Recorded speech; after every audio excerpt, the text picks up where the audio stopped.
मित्रों, नमो नमः। मैं Julie Bharti madam classes channel में आप सभी का हार्दिक स्वागत है। मित्रों, आज हम आपके लिए लेकर आए हैं संस्कृत के भारवी द्वारा रचित किरातार्जुनीयम के पंचम सर्ग की कथा। मित्रों, यदि आपने किरातार्जुनीयम के प्रथम, द्वितीय, तृतीय एवं चतुर्थ सर्ग की कथा नहीं देखी है तो ऊपर दिए गए आई बटन पर क्लिक करके कथा अवश्य देखें और यदि चैनल पर नए हैं तो भारती मैडम क्लासेस चैनल को सब्सक्राइब करें। मित्रों, चतुर्थ सर्ग की कथा में अब तक हमने देखा कि यक्ष अर्जुन से बातें कर रहा है। तभी यक्ष को विशाल पर्वतराज हिमालय दिखाई पड़ता है। तो आइए मित्रों, किरातार्जुनीयम के पंचम सर्ग की कथा प्रारंभ करते हैं। यक्ष अर्जुन से कहता है, हे अर्जुन, लीजिए हम हिमालय पर आ गए हैं। अर्जुन हिमालय को देखते हैं। हिमालय पर्वत बहुत ऊंचा है। हिमालय इतना ऊंचा है कि इसके एक ओर सूर्य निकलने से उजाला है तो दूसरी ओर सूर्य की किरणें ना पहुंचने से अंधकार है।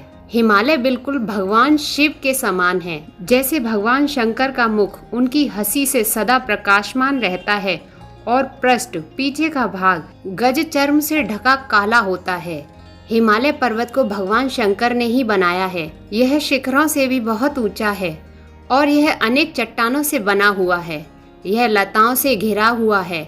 यह फूलों से समृद्ध, वनों से सुशोभित, नगरों के समान भूमि भागों को यह हिमालय धारण किए हुए है। यह सफेद रंग का है और मध्य भाग में फैला हुआ होने के कारण ऐसा प्रतीत होता है कि इसके पंख उग आए हैं। यह हिमालय कमलों के समूहों से सुशोभित है और नदियों को धारण किए हुए है। उन नदियों में कमल के फूल खिले रहते हैं और नदियों की धारा बहुत तेज से बहती रहती है। जब सायंकाल के समय सूर्य की किरणें हिमालय पर पड़ती हैं तो सूर्य की किरणों के समान ही लगता है। हिमालय बड़े बड़े कदम्बों के फूलों से सुशोभित है और पंक्तियों में लगे तमालों के बनों से सजा हुआ है और उस पर सदा बर्फ की बूंदें गिरती रहती हैं। इतना सुंदर है हिमालय। हिमालय की चोटियां रत्नों से भरी हुई हैं। गुफाएं लताओं से सुशोभित हैं। नदियां मनोहर तटों तथा कमलों से सजी हुई हैं। वहाँ के वृक्ष ढेरों फूलों से लदे हुए हैं। इतना सुंदर है हिमालय पर्वत। यह हिमालय सुंदर मेखलाओं से सजा हुआ है। हिमालय नदियों एवं सुंदर लताओं से व्याप्त चारों ओर से फैला हुआ है और बहुत बड़ा है।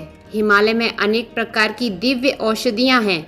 यह हिमालय भगवान शंकर को धारण किए हुए है। यह हिमालय सिर पर गंगा जी को धारण किए हुए है। हिमालय की अलौकिक छटा को देखकर धनपति कुबेर के सेवक यक्ष ने अर्जुन से आदर पूर्वक कहा कि हे अर्जुन, हिमालय को देखने मात्र से पाप नष्ट हो जाते हैं और मन प्रसन्न हो जाता है। यक्ष अर्जुन से कहता है कि हे अर्जुन, स्वर्गलोक और पाताल लोकों में भी यह नहीं है जो इस पृथ्वी पर है। यक्ष अर्जुन से कहता है, हे अर्जुन, मैं जानता हूँ इस पर्वतराज हिमालय पर भवानीपति भगवान शंकर सर्वदा निवास करते हैं। यह केवल भोग भूमि नहीं है बल्कि मुक्ति प्राप्त करने का पुण्य स्थल भी है। यक्ष कहता है, हिमालय के क्षेत्रीय गुणों से उस पर औषधि सदा उगी रहती है और इस हिमालय पर कुररी पक्षी बोलते रहते हैं। वृक्ष फूलों के वजन से झुके रहते हैं। तालाबों में कमल खिले रहते हैं और नदियाँ हाथियों का आनंद बढ़ाने वाली हैं। इसकी सुंदरता इतनी ज्यादा है कि देवांगनाएं यहाँ आकर स्वर्ग को भी भूल जाती हैं। यह स्वर्ग से भी बढ़कर सुखदायी है। यहीं पर मंदराचल पर्वत है जिसमें देवताओं और असुरों ने अमृत प्राप्ति के लिए समुद्र मंथन किया था। यक्ष अर्जुन से कहता है, और सुनो हे अर्जुन, इस हिमालय पर्वत पर चिरकाल तक भगवान शंकर को पाने के लिए पार्वती जी ने तपस्या की और इसी पर पार्वती जी का विवाह पाणी ग्रहण हुआ था। यक्ष अर्जुन से कहता है, हे अर्जुन, यहीं पर कैलाश पर्वत है। यही शिव पार्वती का विहार स्थल है जो नीले कमलों से सुशोभित है। यक्ष अर्जुन से कहता है कि हे अर्जुन, यह स्वर्णमयी कांति से युक्त सामने दिखने वाला तुम्हारे पिता इंद्र का सबसे प्रिय पर्वत है। यक्ष अर्जुन से कहता है, हे अर्जुन, तुम्हारी तपस्या का पुण्य स्थल इंद्रकील पर्वत सामने दिखाई पड़ रहा है। इसी पर्वत पर हरी चंदनों के वृक्ष हैं जिन पर बड़े बड़े सर्प लिपटे रहते हैं तथा जिनके बीच देवराज इंद्र का वाहन कीड़ा करता है और इसी पर्वत पर ऐरावत हाथी निवास करते हैं।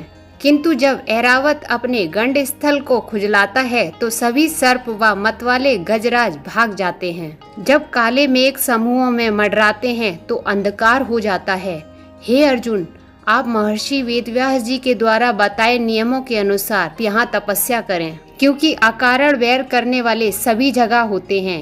यक्ष अर्जुन से कहता है, हे अर्जुन, तुम्हारी तपस्या सफल हो।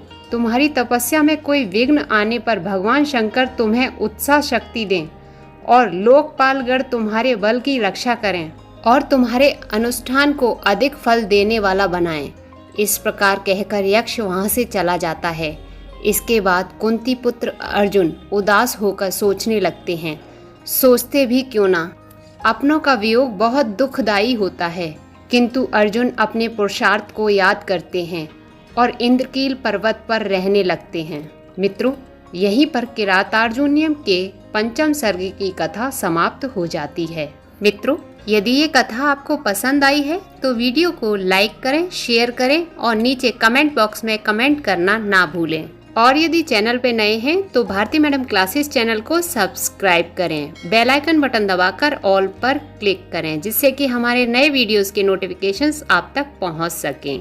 मित्रों, संस्कृत की सभी कथाएं हिंदी में सुनने के लिए और संस्कृत पढ़ने के लिए नीचे दिए गए डिस्क्रिप्शन बॉक्स के लिंक पर क्लिक करें।